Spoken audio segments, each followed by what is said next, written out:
Shalom familia, gracias por acompañarnos en un estudio más aquí en la Biblia en su contexto. Recuerden que estamos estudiando el libro de Éxodo y esta porción, wow, es increíble porque es la porción que todos conocemos, es la historia más conocida del libro de Éxodo, que es cuando el Eterno abre el mar Rojo para que su pueblo cruce en seco y sea librado de la mano opresora de Faraón. ¡Wow!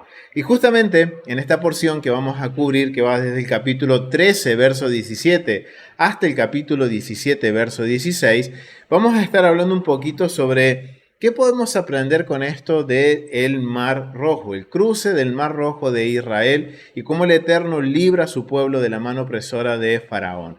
Obviamente, en esta porción se encuentra un mandamiento que se encuentra en el libro de Éxodo capítulo 16. Ya lo hemos cubierto en la porción en el ciclo pasado. El estudio se llama Día de Reposo, Yeshua y el estanque de Betesda. Les voy a dejar aquí abajo el enlace en la cajita de descripciones para que ustedes puedan verlo y complementar este estudio con el mandamiento que corresponde a esta porción. Así que no lo vamos a cubrir. Hoy me quiero enfocar en poder conocer un poquito más a ese Israel que va a cruzar el Mar Rojo. Y quiero que nos enfoquemos en el capítulo 13, en los versos que nos corresponden, y parte del capítulo 14. Pero, obviamente, recordemos que algo de esto también ya hablamos en un estudio que pudimos grabar y participar con la congregación de Yeshua Ner Tamid de Brandon, Florida, y agradezco a la pastora Nereida por darme la oportunidad y primeramente al Eterno de poder compartir parte de la porción junto con toda la comunidad de Yeshua Ner Tamid Internacional. Agradecido de todo corazón y principalmente al Padre, porque es solo por su gracia que me ha permitido poder compartir y pasar ese tiempo con toda la comunidad internacional de Yeshua Ner Tamid, que es un estudio que va a estar subido seguramente después de este, porque estuvimos cubriendo el capítulo 15, el cántico de Moisés y de Miriam. Así que seguro que después de este video, al día siguiente estará disponible también en el canal de YouTube la Biblia en su contexto, este que está acá arriba. Va a estar también disponible la enseñanza para que podamos complementar esta porción, que la verdad hay mucho por aprender. Así que vamos a comenzar con empezar a conocer a este Israel. Israel que está por cruzar, que está en una situación, recuerden que Israel está en una situación en la cual se encuentra entre la vida y la muerte. En una posición geográfica en donde o muere en manos de Faraón a espada, o tiene que echarse al mar y morir al mar. Pero es increíble, familia, lo que el Eterno hace. Así que vamos a profundizar y quisiera que arranquemos leyendo Éxodo capítulo 13, del verso 17 al 19. Y quisiera invitar a mi hermana Verónica Ríos que los pueda leer. Éxodo capítulo 13, del versículo 17 al 19. Claro que sí. Shalom Aleichem, amados hermanos. Éxodo 13, 17 al 19. Voy a usar una versión latinoamericana y es católica. Ujú. Amén, mi Bueno, hermana. amén. Dice, cuando Faraón despidió al pueblo, Adonai lo llevó por el camino del país de los filisteos, que era más corto. Pues Adonai pensaba que si hay que combatir, tal vez el pueblo se asuste y vuelva a Egipto. Por eso los llevó rodeando por el camino del desierto del Mar Rojo. Todo el pueblo salió de Egipto bien ordenado. Moisés llevó consigo también los huesos de José, conforme éste había hecho prometer con juramento a los hijos de Israel, pues les dijo, con toda seguridad Dios los visitará. Entonces se llevarán con ustedes mis huesos. Amén, amén. Amén. Muchísimas gracias, mi hermana. Muchísimas gracias. Wow. Aquí empezamos viendo cómo dice en el verso, principalmente nos vamos a enfocar en el verso 18, que dice, mas hizo Dios que el pueblo rodease por el camino del desierto del Mar Rojo. Miren, vamos a señalar esto del desierto. Pero es interesante que dice que luego que Faraón dejó ir al pueblo, Dios lleva, dice, a su pueblo, no por el camino de los filisteos, por la tierra de los filisteos. ¿Por qué? Porque cuando nosotros vemos el mapa, principalmente cuando vemos en las Biblias el mapa que representa esta época de la historia bíblica, vemos que la tierra de los filisteos vendría a ser el camino más cerca para llegar desde Egipto a Canaán, a la tierra prometida. Pero dice el Eterno que no los lleva por ahí, sino que dice que los va a llevar por otro camino, por el desierto del Mar Rojo, un camino que es un poco más largo, y dice, miren, yo no voy a llevar a mi pueblo, porque si pasan por la tierra de los filisteos, que es una tierra que podemos decir comercial, una tierra en donde había mucho ejército, había muchas guerras, miren lo que dice, para que no se arrepientan el pueblo cuando vea la guerra. O sea, quiere decir que si iban por la tierra de los filisteos, iba a haber guerra seguro. Y recuerden que el Eterno saca a su pueblo como a un ejército. Lo va a sacar más adelante, vamos a ver cuando está la organización del campamento, la organización podríamos decir de cómo se organizó el campamento a la hora de salir de Egipto. Vamos a ver que lo organizó según el... Denme un segundito, familia. Ok, ahora sí estamos de regreso, solucionamos el problema técnico. Ahora vamos, recuerden que estamos hablando de que Israel sale de Egipto, dice que van a cruzar, que no los lleva por la tierra de los filisteos, porque si el pueblo ve guerra, dice, si el pueblo ve la guerra, se va a querer volver a Egipto. Y lo lleva por el camino del desierto del Mar Rojo, que es un camino mucho más largo. Entonces, acá recuerden, y un poco lo que antes del problema técnico le estábamos comentando, es que más adelante vamos a ver cómo el Eterno organiza el campamento y lo organiza como un ejército. Es más, dice en el verso 18 que los lleva por el camino del Mar Rojo y dice que subieron los hijos de Israel de Egipto armados. O sea que sale como un ejército. Pero esto es interesante, familia. ¿Qué tipo de ejército es?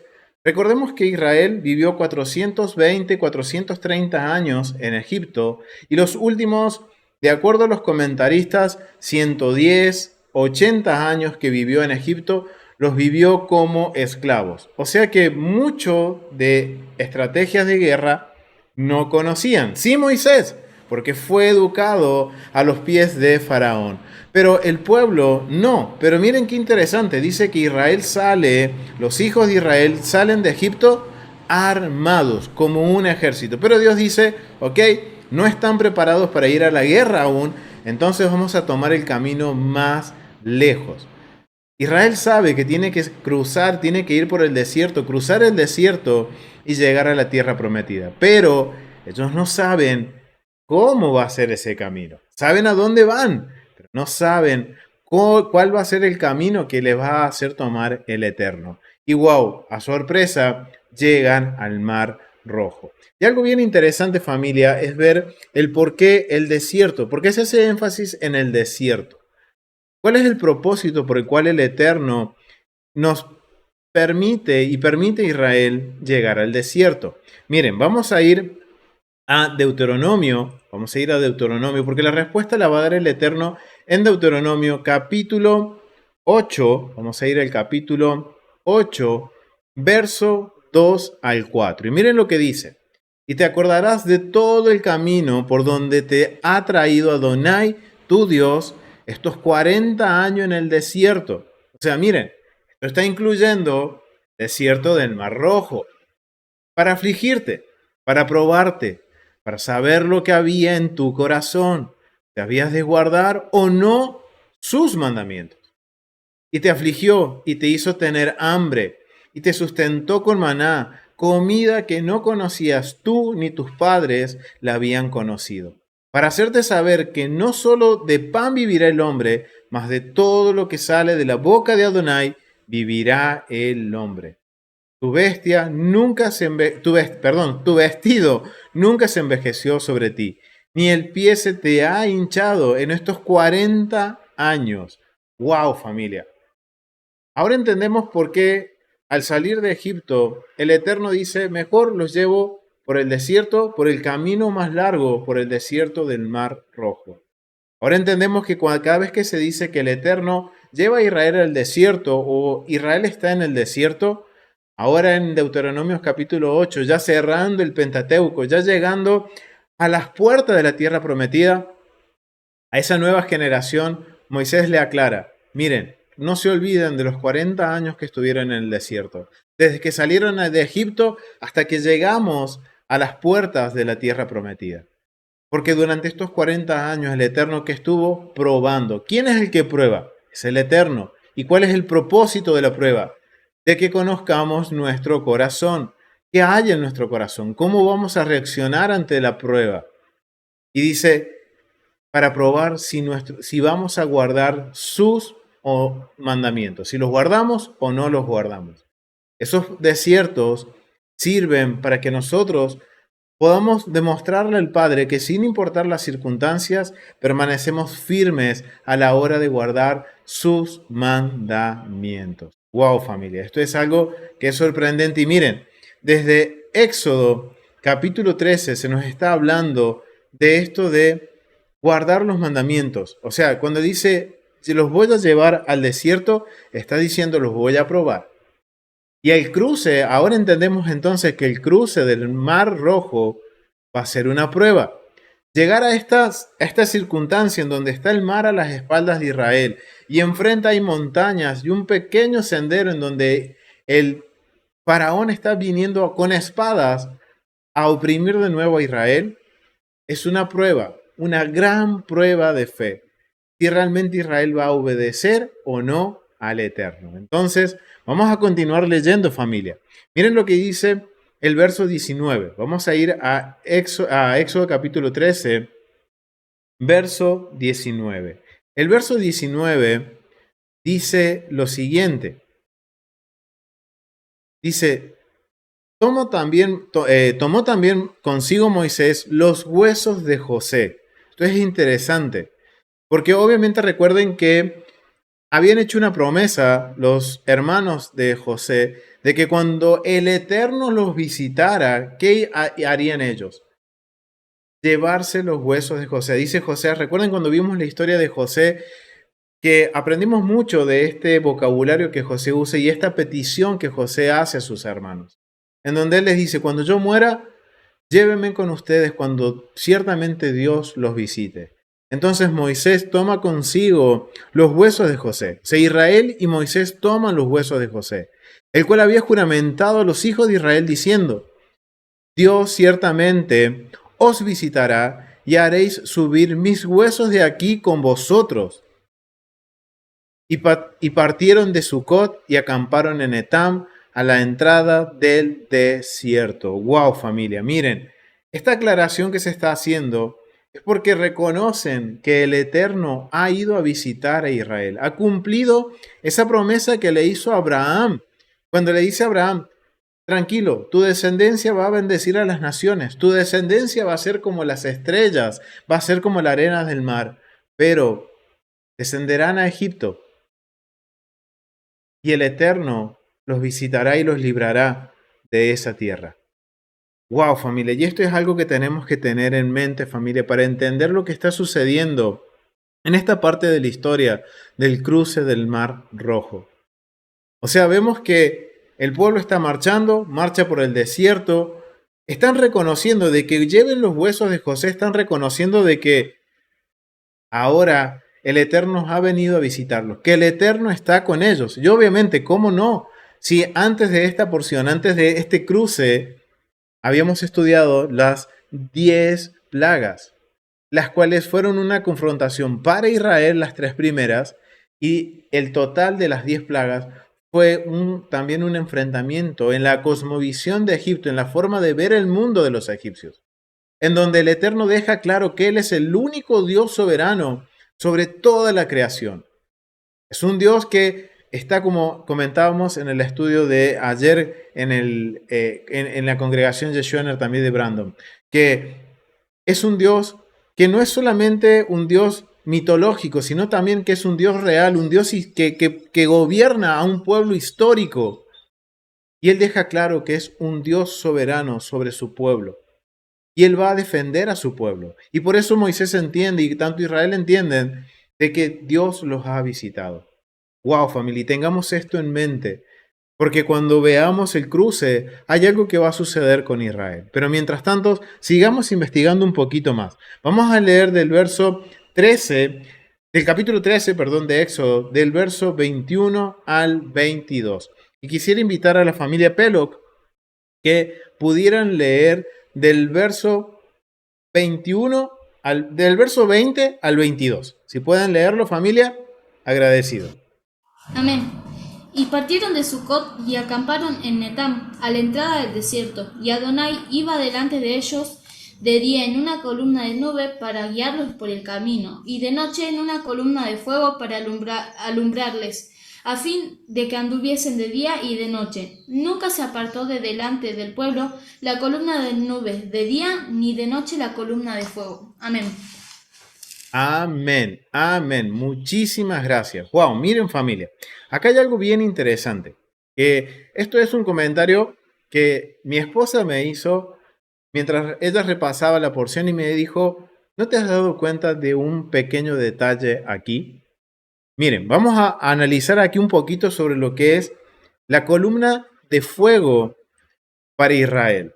Dice que mientras ellos caminaban, junto con ellos iba una columna de nubes que los guiaba por el camino, que era de día una columna de nube y por la noche era una columna de fuego que les alumbraba el camino, al fin de que Israel anduviese de día y de noche.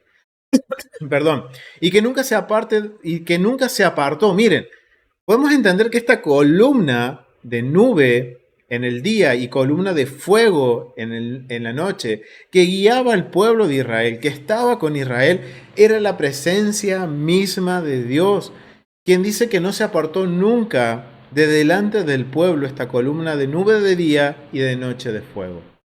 O sea que durante este peregrinaje, por el desierto, desde que salió de Egipto, siempre el Eterno estuvo con ellos, pero estuvo de una forma visible, de una forma que el pueblo, al mirar la columna, sabía que el Eterno estaba con ellos. Ahora, la gran pregunta es, ¿qué significa esta columna? ¿Por qué Dios se manifiesta como esta columna de nubes en el día y una columna de fuego en la noche?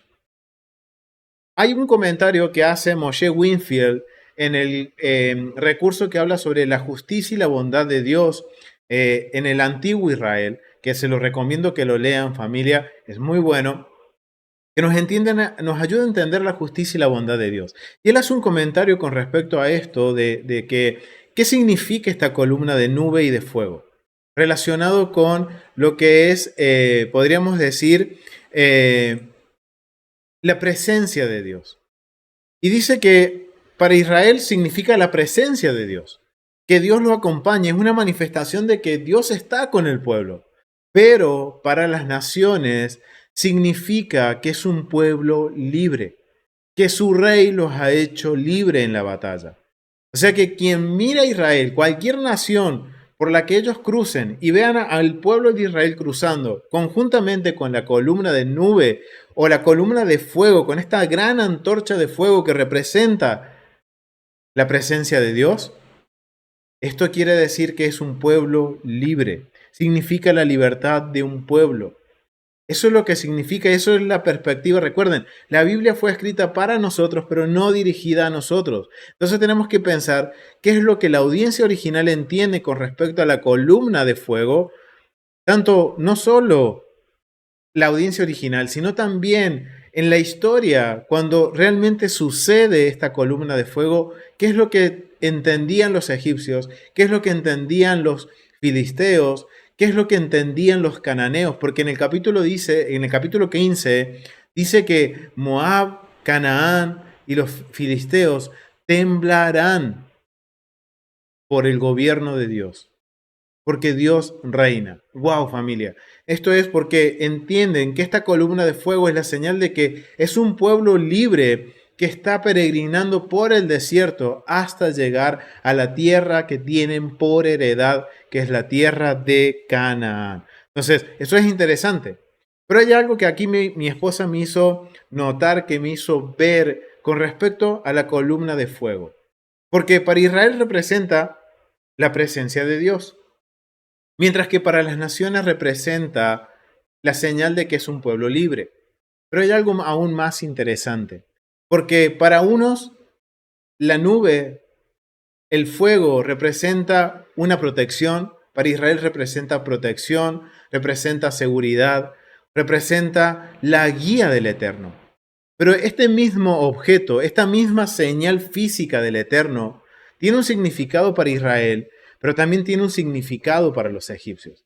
Si nosotros vamos al capítulo 14, vamos a ir al capítulo 14 y vamos a leer los versos 19 al 20 y miren lo que dice. Vamos a ir al capítulo 14, versículos 19 y 20. Miren lo que dice. Y acá está hablando sobre lo que es la columna de fuego que representaba para Israel y lo que va a representar para los egipcios. Mientras vemos que en Éxodo capítulo 13, versículo 20 a 21, la columna de fuego representa seguridad, representa la protección de Dios, representa la guía de Dios y representa la presencia de Dios en su pueblo, guiándolo durante su peregrinaje en el desierto. Pero miren lo que representa para los egipcios.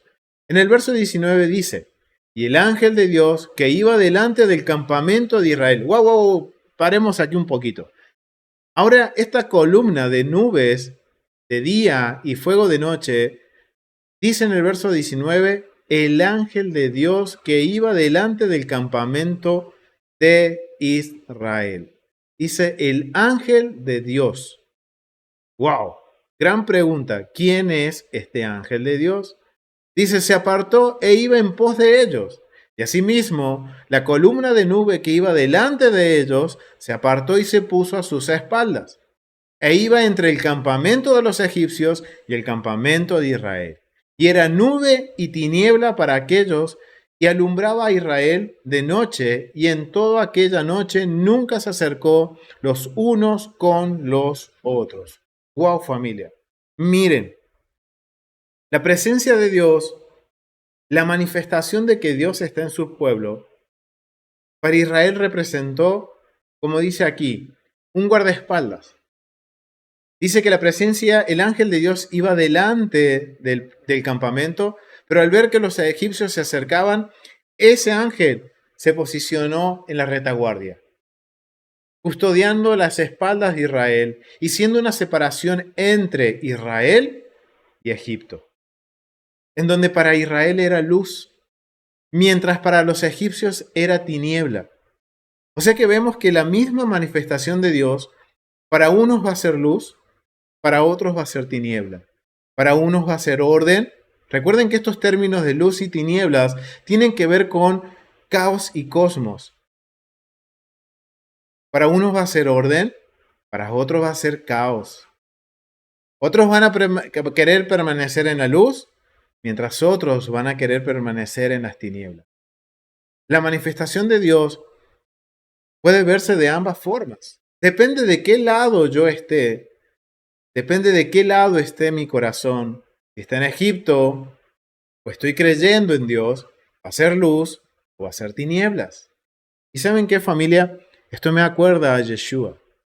Y justamente el ángel de Dios es una figura del Mesías preexistente desde Génesis, desde la creación del mundo. Y este ángel nos da a entender que dice que era luz para Israel, pero para los egipcios era tiniebla. ¿Y saben cómo podemos conectar esto, familia? Cuando vamos al libro de Juan. Vamos al libro de Juan, capítulo 8. Vamos a ir a Juan, capítulo 8, verso 12. Y es Yeshua mismo diciendo esta frase. Y dice, otra vez Yeshua les habló diciendo, yo soy, wow, paremos aquí. Dice Yeshua, yo soy. Y el Eterno, ¿qué les dice a Egipto? A Israel, yo soy tu Elohim. O sea, recuerden que la palabra yo soy, esta frase representa autoridad. Lo cubrimos en el estudio pasado. Yo soy esa autoridad. Y sabemos que Yeshua ha recibido toda autoridad y potestad del Padre para traer orden a este mundo caótico. Yeshua tiene la autoridad, por eso dice Yeshua, yo soy. En concepto de autoridad, no quiere decir que Yeshua es Dios, sino que Él es el Hijo de Dios que representa al Padre y toda autoridad fue dada del Padre, del Rey de Israel, a Yeshua, su Hijo. Y que Yeshua diga, yo soy, está asociando, miren lo que dice, yo soy la luz del mundo. Ok. Y el ángel que iba delante de Israel, ¿qué era? ¿Qué era el ángel que iba delante? ¿Quién era? Era Yeshua, la luz del mundo. Y miren lo que dice, el que me sigue no andará en tinieblas, sino que tendrá la luz de la vida. ¿De qué vida? De la vida eterna, familia. ¡Wow! Yo le agradezco a mi esposo por haberme abierto los ojos con ver este detalle de que para unos era luz la columna de nube y para otros era tiniebla. ¿Y qué hizo Yeshua? El que me sigue no andará en tinieblas, sino que tendrá la luz de la vida eterna. También en otros textos de Juan dice que Yeshua es la luz del mundo. Y los que fueron iluminados, estoy parafraseando, con la luz del mundo, con la luz de Yeshua, el caos quedó expuesto, mientras otros decidieron correr a las tinieblas.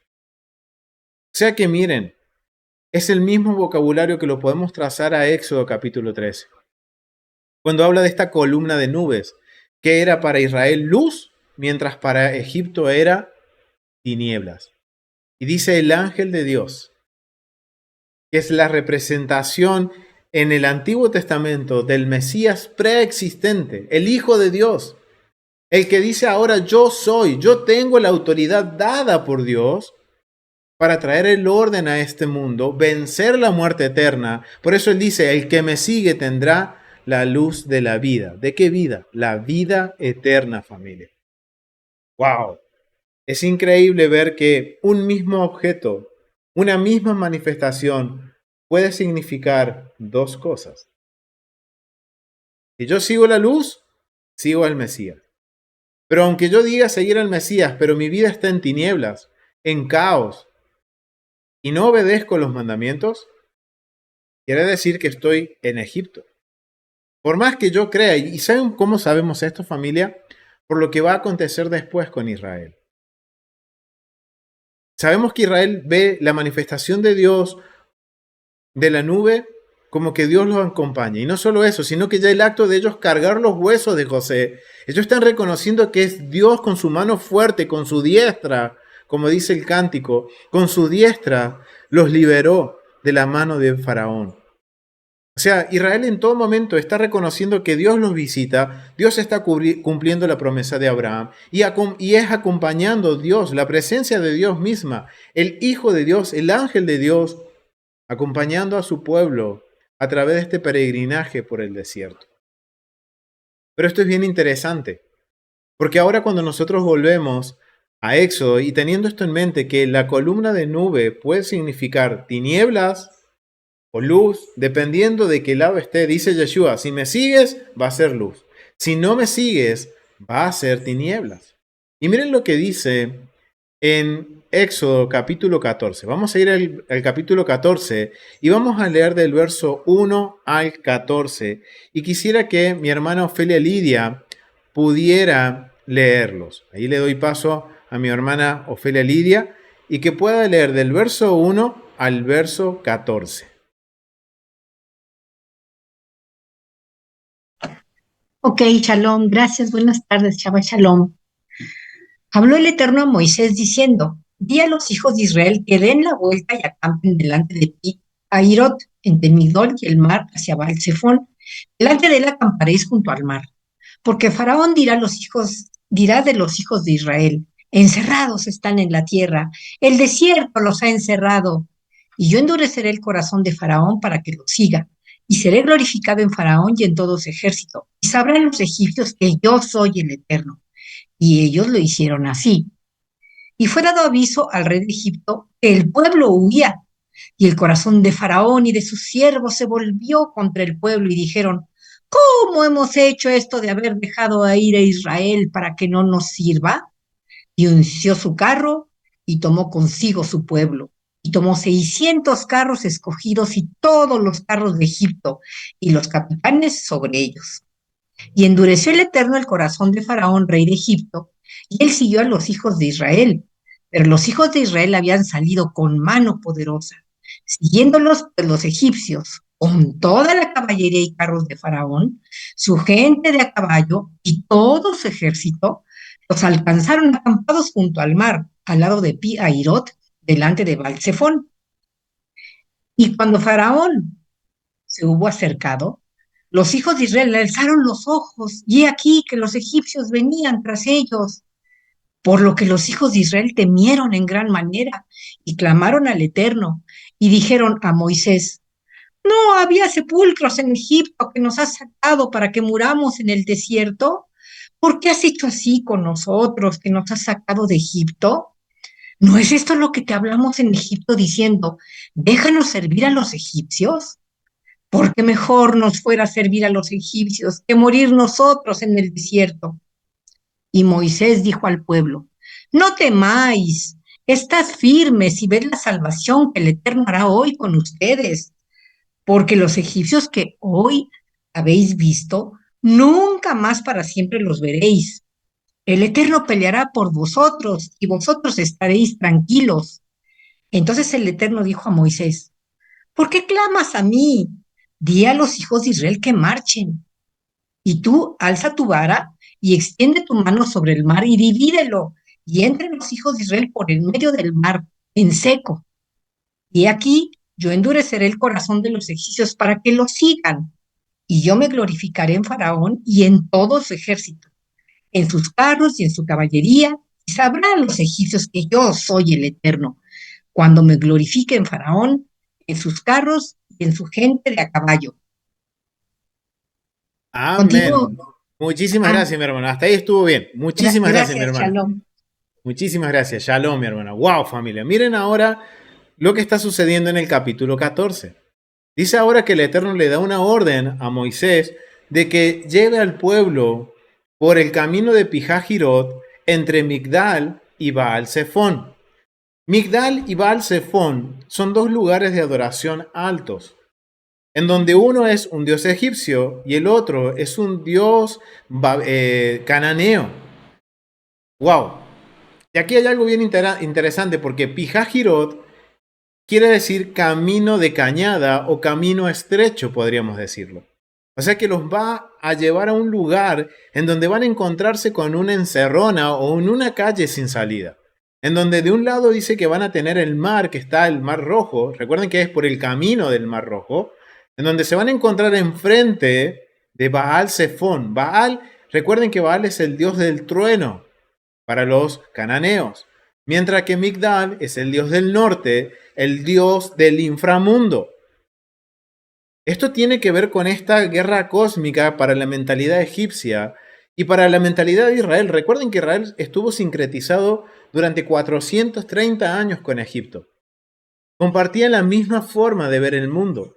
Y ahora el Eterno está reconfigurando la mente de su pueblo para que entiendan que hay un solo Dios. Y miren qué interesante, este Dios los acompaña, va con ellos. Hay una figura visible de Dios. Qué gran bendición de saber que en tu caminar hay algo visible que te muestra que Dios está contigo. Pero ¿qué sucede? Para Israel, por este momento, hasta ahora, hasta que llegan a este lugar, dice que el Eterno dice, yo soy Adonai. Y ellos le creen a Adonai y ellos hicieron como Adonai les dijo. Entonces eso quiere decir que el pueblo creyó. Entonces ellos creían y confiaban hasta el momento en que Dios iba con ellos. Para ellos la presencia, la manifestación de Dios era la luz. El ángel de Dios era la luz para ellos, mientras que para los egipcios era tinieblas. Pero ahora es interesante porque cuando llegó la prueba, cuando leemos los versos 13 y 14, dice que cuando llegó la prueba, cuando Faraón se acercó a Israel, ¿qué hizo el pueblo? ¿Cuál fue su reacción? la reacción del pueblo fue dudar y cuestionar a Moisés. Entonces ahora vemos que a ese pueblo que la luz, o sea, que el ángel de Dios era luz para ellos, la escritura no nos dice. Pero al mostrarnos el carácter del pueblo, podemos decir, la reacción del pueblo ante la adversidad, ante la prueba, ahora esa luz se convierte también para Israel en tinieblas. ¡Wow! Esto nos habla de cuál es nuestra confianza en el Eterno. Y vamos a confiar en Él en todo momento, no solo cuando nos va bien, sino también cuando viene la prueba. ¿Dónde está mi confianza? Ellos, miren, tenían la bendición de tener la manifestación física de Dios entre medio de ellos. Y a pesar de eso, ¿cuál fue su reacción ante la adversidad, ante la prueba, ante saber que Faraón venía con espadas y ver el mar al frente de ellos? ¿Cuál fue su reacción? ¿Confiar en Dios o no? Mejor dudemos y culpemos a Moisés. Porque le dicen, no te dijimos, Moisés. Me encanta como lo leyó la hermana Ofelia. ¿No te dijimos, Moisés, que nos dejaras en Egipto? ¿Que nos dejaras servir a los egipcios? O sea, el pueblo quería volver atrás. Ante la adversidad, el pueblo quiso volver atrás. Y Moisés les dice en el verso 15 al 18, le está diciendo a ellos que no duden, que recuerden, de alguna forma le está diciendo, recuerden quién los sacó con mano fuerte de Egipto. Pero el pueblo culpa, duda a Dios. ¿Y saben qué es lo interesante, familia? Que acá nosotros podemos ver, el pueblo, bueno, ante la circunstancia, ante la adversidad, es entendible de que el pueblo reaccione de esta forma. Familia, vamos a ser claros. El pueblo se rebeló contra la presencia de Dios, estando Dios presente con ellos. Y ustedes me dirán, hermano, pero ¿cómo vas a decir eso?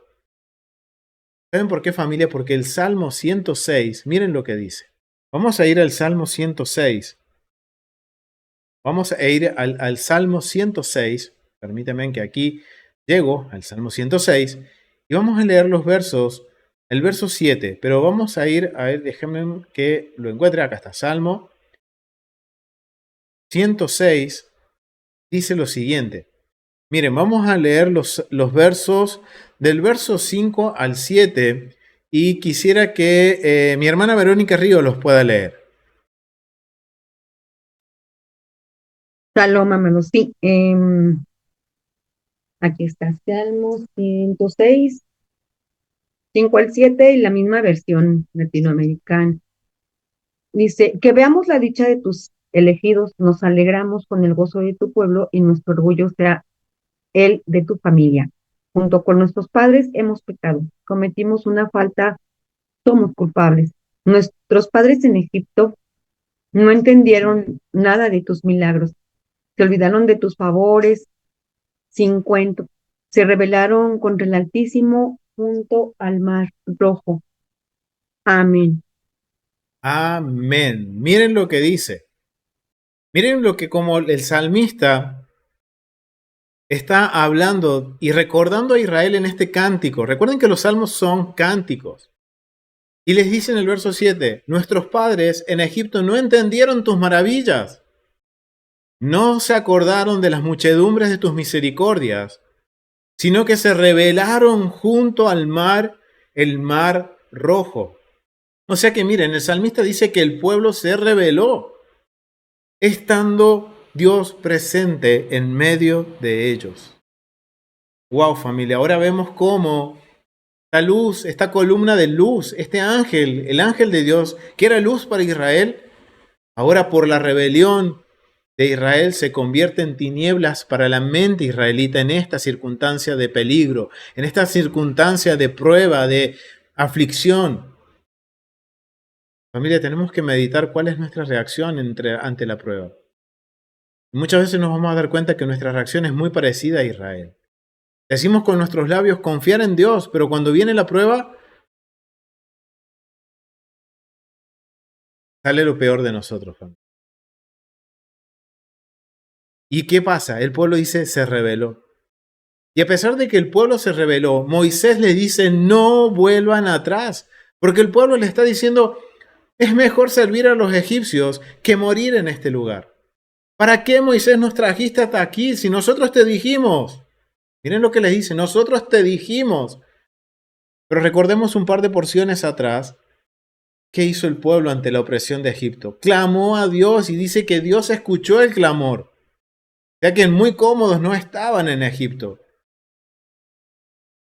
Pero ahora vemos que el pueblo prefiere eso, volver atrás, volver a estar cómodos en las tinieblas, en la oscuridad, estar cómodos en una situación en donde,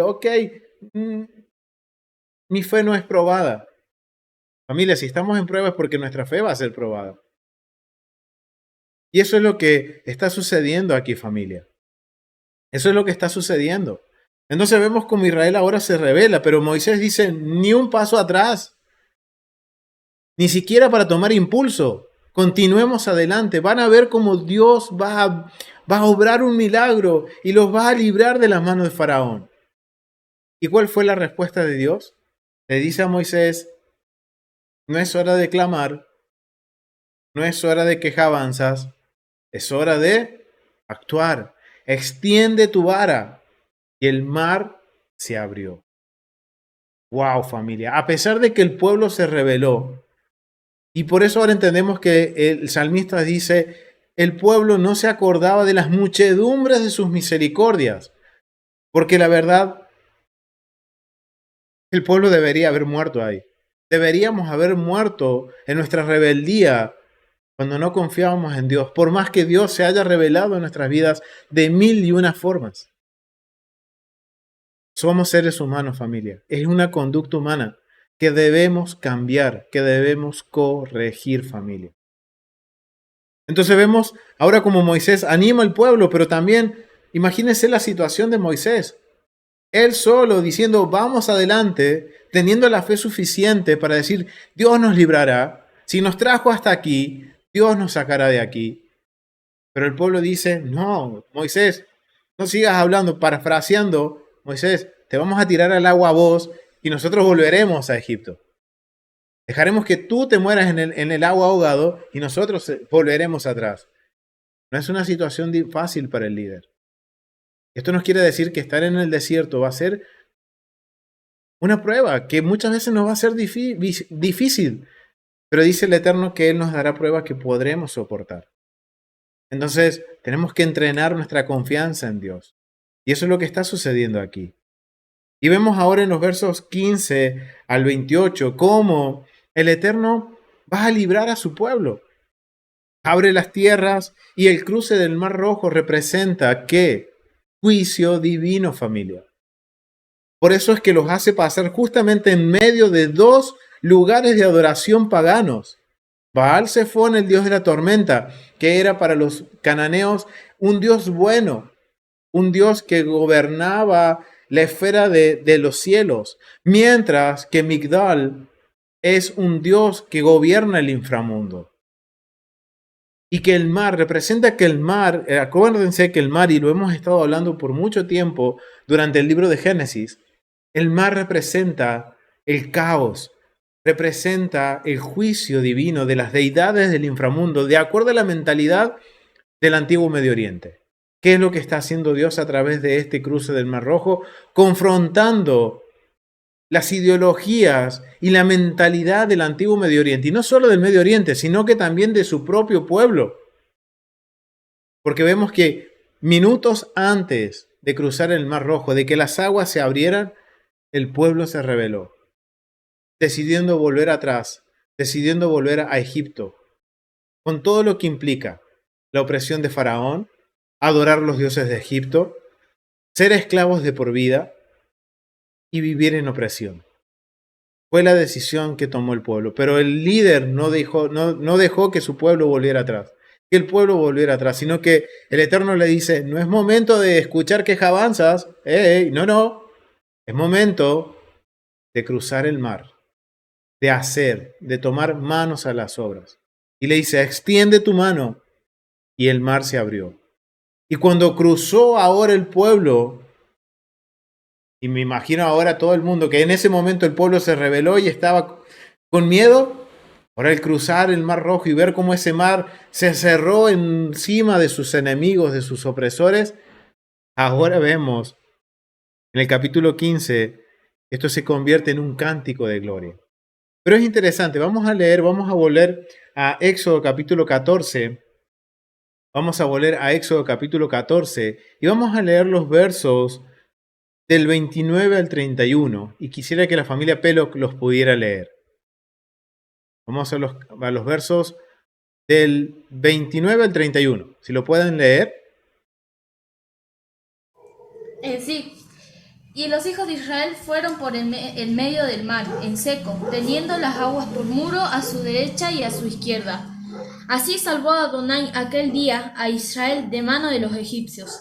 E Israel vio a los egipcios muertos a la orilla del mar.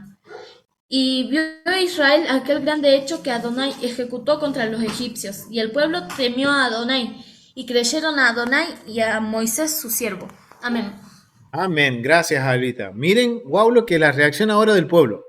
Vemos que unos minutos antes, podemos decir, unos minutos vamos a decir, pero quizás fueron un par de horas antes, cuando vieron la prueba, cuando vieron que Faraón tenía su espada ya en la yugular de Israel, el pueblo tuvo miedo. ¿Tuvo un miedo a quién? Al Faraón. ¿Y qué hizo el miedo? Que se rebelaran contra Dios. Y ahora la luz que ellos reconocían que era la presencia de Dios se convierte en tinieblas. Pero el Eterno, a pesar de eso, en su inmensa misericordia, por la misericordia jurada a Abraham, Él libera a su pueblo. Los hace cruzar, dice, por el mar en seco, teniendo a su derecha y a su izquierda las columnas de agua. Y al terminar de cruzar Israel, ellos vieron cómo sus opresores, los egipcios, murieron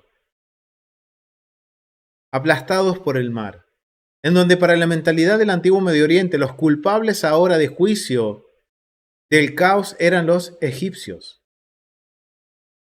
Y ahora dice en el verso 31, y vio Israel aquel gran hecho que Adonai de los ejércitos, Adonai Sabaoth, contra los egipcios, y el pueblo ahora teme a Adonai y le creyeron a Dios y a Moisés su siervo.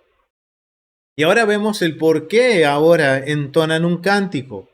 Este cántico, por lo que pudimos aprender en el estudio que hicimos con la congregación de Yeshua también de Brandon, es que es un cántico de reconocer la autoridad de Dios. Un cántico que reconoce en quién es el Dios verdadero. Pero, ¿qué sucede una vez que cruzaron? Sanos y salvos, dieron gloria a Dios y reconocieron de que Adonai es el Dios verdadero. ¿Qué sucede después en los próximos capítulos? El pueblo vuelve a quejarse delante de Moisés, a rebelarse porque tiene hambre. Y Moisés les dice, hey, no somos nosotros, se están quejando de Dios. Y Dios ha escuchado su rebelión y les envió el maná. Y después, tiempo más adelante, siguen caminando. ¿Qué vuelve a hacer? No había pasado mucho tiempo de ver este gran milagro. Por eso el salmista dice, nuestros padres no entendieron las misericordias ni los milagros que el Eterno hizo cuando los sacó de Egipto. Porque a pesar de que ellos vieron, y según dice el verso 31, que tuvieron miedo a Adonai, respeto, que le creyeron a Adonai y a Moisés, su siervo, reconocieron que realmente Moisés era el siervo de Dios. Al poco tiempo de cruzar el Mar Rojo, 2 veces Israel se queja. Una vez de hambre y otra vez por sed. ¡Wow! Un pueblo de dura cerviz. Israel es probado. Y miren, va a ser probado varias veces. Y por ejemplo, con tener sed fue probado 2 veces. ¿Por qué? Porque el Eterno quiere probar cuál es la reacción. Recuerden que las pruebas, estar en el desierto significa pruebas. Y es para que conozcamos nuestro corazón. ¿Cómo vamos a reaccionar? Israel es probado. y tiene que lidiar con un cambio de mente. Tiene que lidiar ahora Israel con una perspectiva de que, ok, servir a Dios no es servir como se servía a los dioses en Egipto. El Dios de Israel, el Dios de Abraham, Isaac y Jacob, el Dios de nuestros ancestros, no es un Dios caprichoso como los dioses de Egipto. Es un Dios verdadero, un Dios que reina a su pueblo y que es el rey de su pueblo y que es un Dios que acude a la ayuda de su pueblo. Tiene que lidiar ahora Israel con una mente dividida y unificarla y reconocer que Dios es soberano, arriba en los cielos y abajo en la tierra, y no hay otro Dios como Adonai. Es el único Dios, que no hay dioses. No se puede comparar Dios con ninguna entidad celeste, porque Dios es el creador de todas las cosas que podemos ver y que no podemos ver. Y que todo está sujeto a Él, y que las pruebas están sujetas a Él. Ahora, familia, esto me hace pensar en nosotros. Cuando nosotros estamos en el desierto, ¿cuál es nuestra reacción? ¿Cuál es nuestra mentalidad? ¿Qué sale de nuestros labios? Es una gran pregunta, familia. ¿Qué sucede cuando estamos frente a la prueba? ¿Cómo reaccionamos delante de la prueba? Y algo que hemos venido aprendiendo es que muchas veces la prueba siempre va a ser la misma, pero nuestra reacción nunca es la misma. Unas veces va a ser un poco más fuerte, otras veces va a ser como diciendo, ok, y otras veces es, Señor, solo tú me puedes sacar de aquí. Pero para que eso suceda, tristemente, como seres humanos tenemos que, como Israel, pasar por la misma prueba una y otra vez. 40 años en el desierto. Familia, si conocemos la historia, es para que no la repitamos, sino que para que acortemos el camino.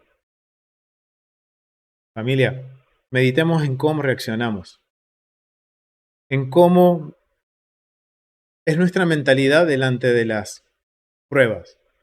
Yo les puedo asegurar que cuando estamos en las pruebas, lo menos que nos acordamos es de dar gloria al Eterno. Le echamos la culpa al diablo, le echamos la culpa, si no es al diablo, es no, porque es la culpa de la esposa, del esposo. No, es por culpa de mi jefe. No, es por culpa siempre es por culpa de otro. Y esto es algo que se repite desde Génesis, familia. Adán y Eva y la serpiente. Esa es nuestra primera reacción. Pero tenemos que aprender a reaccionar, familia. Tenemos que cortar las distancias para llegar a la tierra prometida. No podemos estar 40 años dando vuelta en el desierto como lo estuvo Israel. Tenemos que cambiar qué es lo que sale de nuestros labios. Por eso el Eterno, cuando los libra de la mano de Faraón, ¿qué les dice a Moisés? Enséñales este cántico. Un cántico en donde le dan la gloria y la honra al Eterno. Familia, tenemos evidencia de que tenemos que hacer eso. ¿Qué pasó con Pablo y Silas cuando estaban en la cárcel? ¿Se recuerdan? Vamos a Hechos, familia. Vamos a Hechos de los Apóstoles y vamos a el capítulo 16. Hechos de los Apóstoles, capítulo 16. Y quiero invitar a mi hermana Ofelia Lidia que los pueda leer.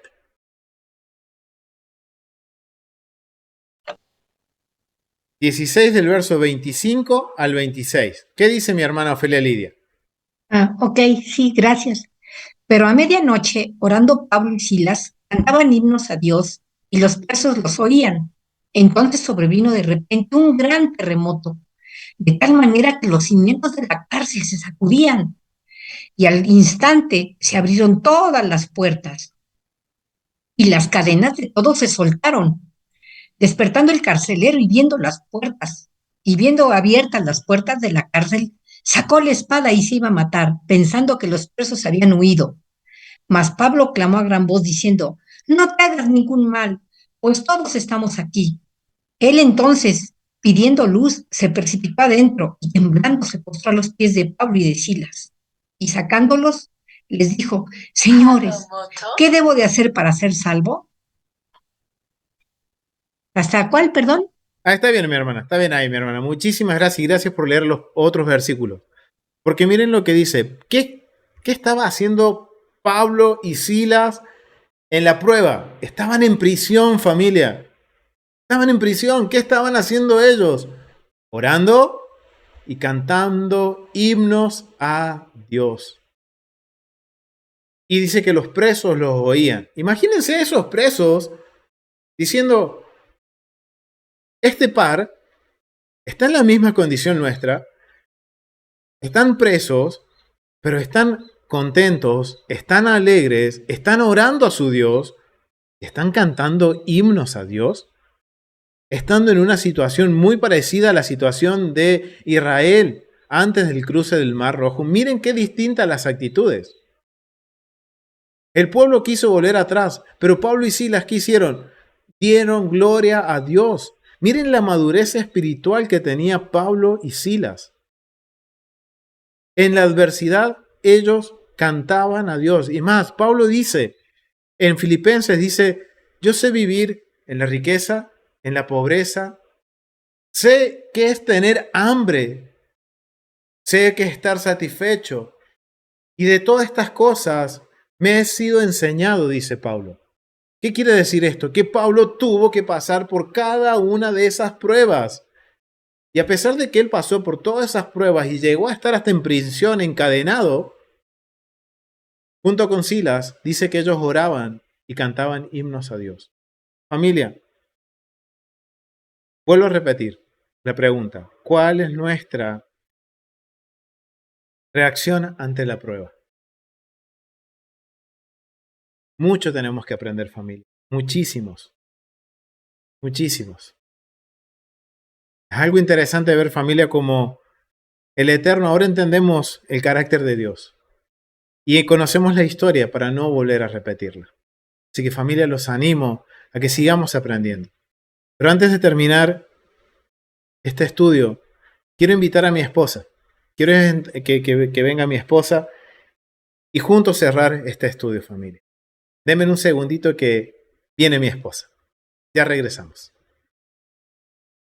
Ahora sí, familia. Les presento para los que no conocen a mi esposa. Los hermanos que están en Zoom, algunos la conocen, otros no. Ella es mi esposa. Y queríamos terminar este estudio juntos, familia, haciendo una oración para que el Eterno nos enseñe a tener una reacción adecuada delante de la prueba. En todo momento salgan de nuestros labios cánticos de gloria, honra y loor para nuestro Dios, sin importar las circunstancias.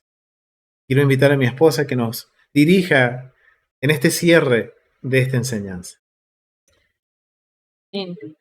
Shalom familia, me gustaría antes que leamos Apocalipsis capítulo 15, desde el versículo 2, que justamente nos va a hablar de este mismo evento de Israel y el cruce del Mar Rojo. Dice Apocalipsis 15 desde el versículo 2. Vi también como un mar de vidrio mezclado con fuego, y a los que habían alcanzado la victoria sobre la bestia y su imagen, y su marca y el número de su nombre, en pie sobre el mar de vidrio con las arpas de Dios. Y cantaban el cántico de Moisés, siervo de Dios, y el cántico del Cordero, diciendo: Grandes y maravillosas son tus obras, Señor Dios Todopoderoso. Justos y verdaderos son tus caminos, Rey de los santos. ¿Quién no te temerá, oh Señor, y glorificará tu nombre? Pues solo tú eres santo, por lo cual todas las naciones vendrán y te adorarán, porque tus juicios se han manifestado. Después de estas cosas miré, y he aquí fue abierto en el cielo el templo del tabernáculo del testimonio. No olvidemos que hacia allá vamos, hacia ese templo, hacia ese tabernáculo, a encontrarnos con nuestro Rey y con su Mesías. Que siempre podamos cantar al Señor, que guardemos silencio delante de Él y que si abrimos nuestros labios sea para honrarlo, para exaltarlo, para darle a Él gloria y siempre recordando que nuestro fin no es aquí, nuestro fin no es la circunstancia que estemos atravesando, sino encontrarnos en la eternidad con nuestro Rey y poder estar disfrutando de Él y de su casa. Así que vamos a orar.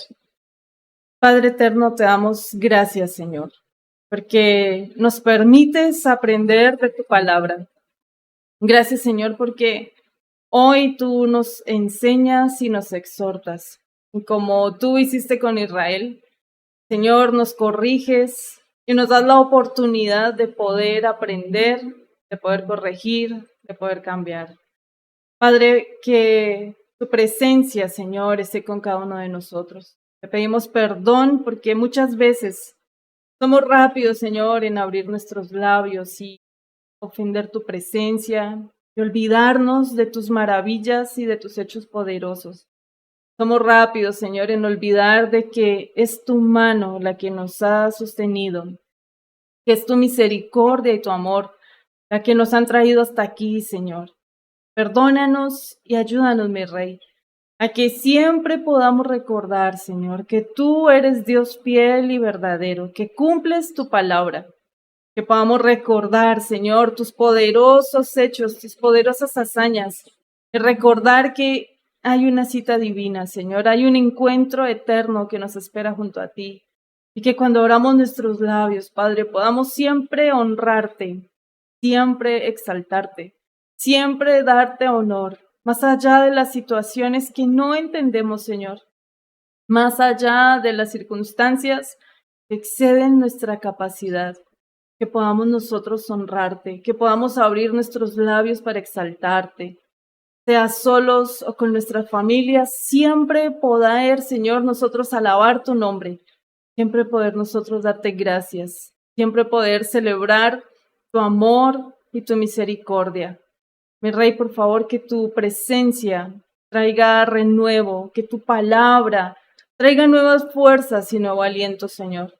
Que hoy podamos entender que si tal vez hasta aquí no hemos tenido las mejores reacciones, hoy tú nos regalas la oportunidad de volver a empezar, de hacer las cosas de una manera diferente. Que hoy, Señor, podamos nosotros decidir exaltarte. Hoy podamos nosotros decidir cantar a tu nombre y darte la gloria, reconocer que tú eres Dios, que tú has sido siempre el mismo, que tu amor no cambia, que tu fidelidad es eterna, Señor, que tú eres bueno, que no haya duda en nosotros de tu bondad, de tu cuidado, de tu misericordia para nosotros, para nuestras familias. Padre eterno, que siempre podamos recordar que tú eres nuestro proveedor, que siempre podamos recordar que tú eres nuestro sanador, que siempre podamos recordar, Señor, que eres tú quien nos liberta, que eres tú, Señor, quien nos rescata, y que eres tú quien nos da promesas de vida eterna, que eres tú quien ha cambiado nuestro rumbo, nuestro destino, nos da, Señor, la esperanza de una vida eterna junto a ti, libres de dolor, de enfermedad, libres de la muerte, para poder estar contigo para siempre, Padre. Señor, por favor, que tu presencia renueve hoy nuestra fe y nuestra fuerza, y que siempre podamos adorarte. Padre, que aún en medio del dolor y la dificultad podamos abrir nuestras bocas y proclamar que tú eres Dios sobre toda circunstancia, sobre toda situación. Reconocer que solamente en ti, Señor, hallamos nosotros salvación, hallamos nosotros refugio. Padre, ayúdanos a que podamos permanecer siempre en la luz de tu palabra. Que tu palabra, Señor, guíe nuestros pasos. Que no seamos confundidos. Que aunque detrás nuestro, Señor, el faraón y su ejército amenacen, tu palabra alumbre para nosotros. Que podamos aferrarnos, Señor, a tu palabra, escondernos en ella para poder permanecer en paz, para poder caminar de día y de noche, paso a paso, sin detenernos, sino con pasos firmes y seguros en tu palabra, en la obediencia a ti, sabiendo que no estamos solos, que tú estás a nuestro lado, que tú has enviado tu ángel, Señor, a acampar alrededor de tu pueblo. Padre, gracias por este tiempo, gracias por tu palabra que es viva, que es verdadera, que es eficaz y que no cambia, que nos da esperanza, que nos enseña, que nos exhorta y que nos permite hoy, Señor, aprender a honrarte, a adorarte, a exaltarte. Gracias, mi Rey. En el nombre y por los méritos de ese Cordero que tú, Señor, enviaste por nosotros, ese camino que tú creaste y abriste para que hoy nosotros podamos acercarnos a ti. Padre, en el nombre y por los méritos de tu Hijo Yeshua, te damos gracias, Señor. Amén. Amén, amén. Familia, fue un gusto poder compartir este estudio, poder compartir esta reflexión sobre Israel cuando cruza el Mar Rojo. Vamos a continuar con nuestros estudios del libro de Éxodo. Recuerden que ahora ya nos estamos acercando al final, pero nos quedan un par de porciones más. Así que continuemos estudiando, escudriñando las Escrituras en su contexto y aprendiendo más de los mandamientos. Así que familia, lo vamos a dejar hasta aquí. Para nosotros ha sido un gusto poder compartir este tiempo, de poder estudiar, de poder tomarnos un tiempito para orar y que el Eterno nos guíe a cómo reaccionar de la forma correcta en las pruebas, para no seguir reprobando, sino aprobar y hacerlo con excelencia para Él. Así que familia, lo dejamos hasta aquí. Ha sido un gusto. Nos vemos en el próximo estudio aquí en la Biblia en su contexto. Shalom familia. Shalom. Nos vemos. Bendiciones.